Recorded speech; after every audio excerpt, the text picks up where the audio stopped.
Hi guys, welcome to Netgate Chemistry. So till now we have discussed about particle in a 1D box, and we have discussed about how to find maxima, minima and node in ground state and first excited state. So similarly, you can find out maxima, minima and node for the second excited state as well, but we are not going to discuss that. We will shortly discuss how to find out these things using shortcuts. So first of all, I want to draw out some important conclusions which you should remember always. So first of all, we have drawn a graph, right? A graph for psi versus x for the ground state. So if I look at the ground state and if I draw a graph, so basically if this is 0 and this is L, okay, and at L by 2 I'm going to find out the maxima somewhere here. So my graph would look somewhat like this, like dome shaped, like this, right? This is for the ground state. Now if I go to the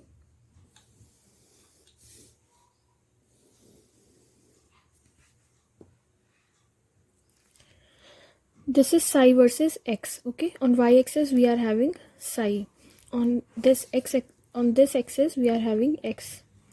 So now if I talk about the first excited state, if I draw that here, so what we saw that at L by 2 we were getting one node, that is function was becoming 0. At L by 4 we were getting maxima, right? At here 3L by 4 we were getting a minima. So we were getting a wave function like this,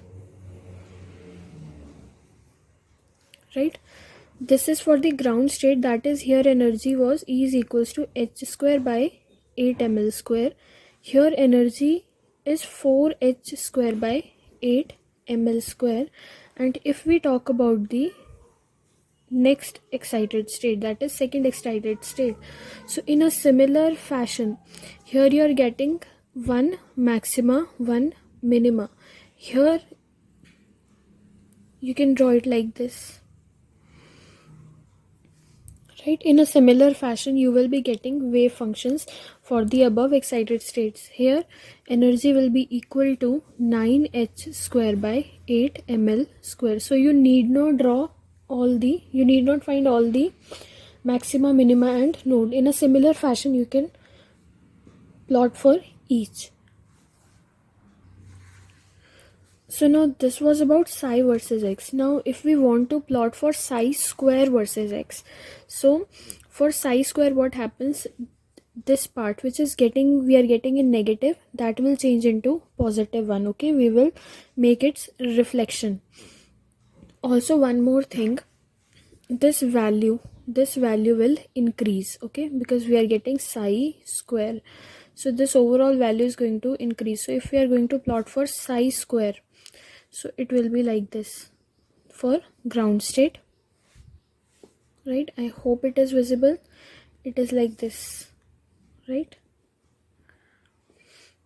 For first excited state it will be like this but slightly above.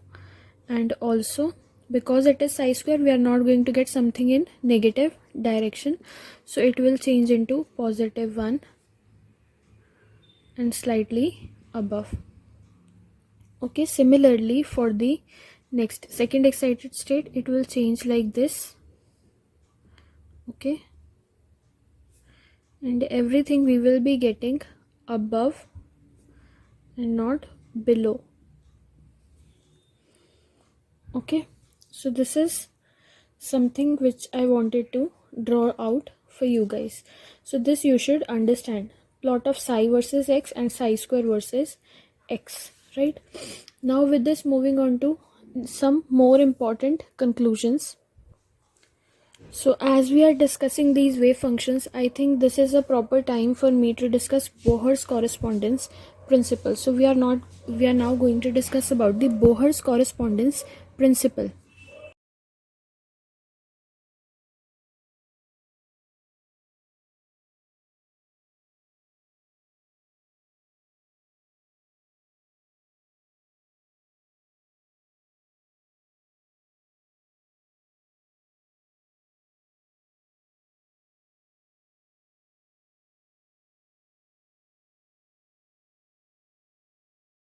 So according to Bohr's correspondence principle, as the value of this quantum number increases, what happens at very high value of quantum number? See here, these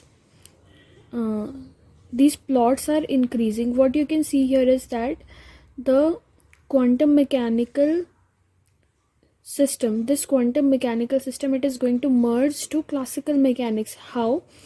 Because at, see, this is at ground state, this is first excited state, second excited state. If you want to plot for third excited state, what will happen? It will be like this, 3 4. For fourth excited state, it will become like this, 1 2 3 4 5. If you want to plot for, see, nth excited state, so it will be like this, right? A number of peaks will be there. So it will not be possible for us to tell where the probability of finding that particular electron will be more and where it will be less. So basically this whole quantum mechanical system, it is going to merge to classical mechanical system, classical mechanics, right? When the quantum value, when the value of quantum numbers is very high, then this quantum mechanical system is going to merge to classical mechanical system, right? So this is basically the Bohr's correspondence principle. So we are basically getting infinite number of peaks. So basically what this is telling is that probability of finding particle is same everywhere. Probability of finding particle, or you can say electron, is same everywhere. This is what is being told by classical mechanics. So that is why we are saying this quantum mechanical system is merged to classical mechanic system, right? So this is basically your Bohr's correspondence principle. Now some more important points to remember.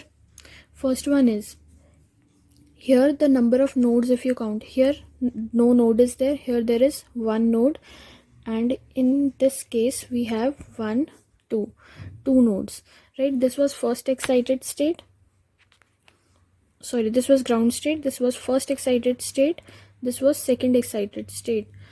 So basically in general you can say number of nodes is equals to n minus 1.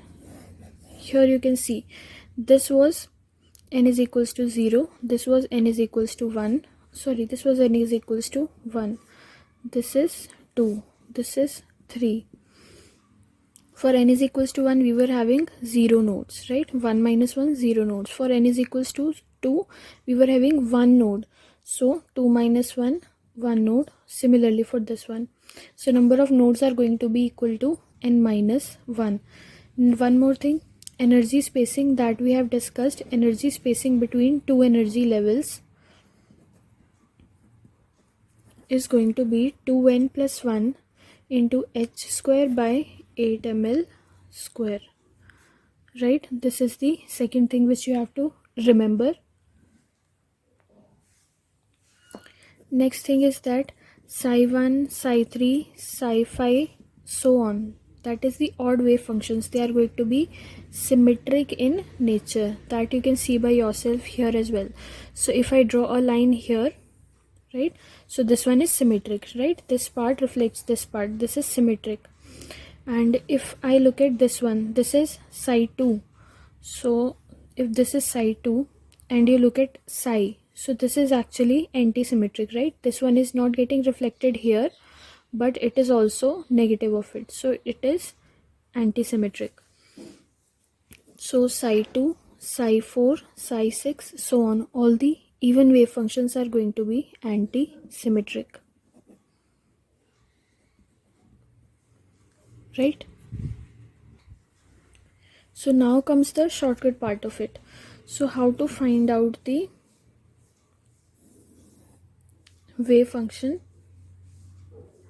See, suppose this was ground state, this was first excited state, second excited state. Similarly, we are having nth state, some nth state, and we want to find out its first maxima,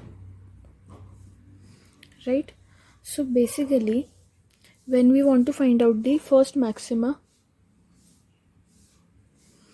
then we know the wave function, that is root 2 by L sine n pi x by L, right? So we want to find out the first maxima. So for that we have discussed already, sine of n pi x by L should be equal to 1. When it is going to be 1? When sine is having values of pi by 2, 5 pi by 2 and so on. So first n pi x by L should be equal to pi by 2. So from here we are going to get x is equals to L by 2n. So this is something to remember. So here you just have to know what is the value of n. If you know the value of n, you can simply know where you are going to get your first maxima.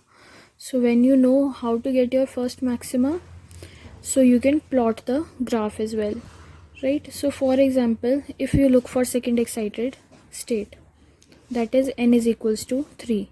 For n is equals to 3, x is equals to L by 2 into 3, that is L by 6. So first maxima we are going to get at L by 6. So where should I plot?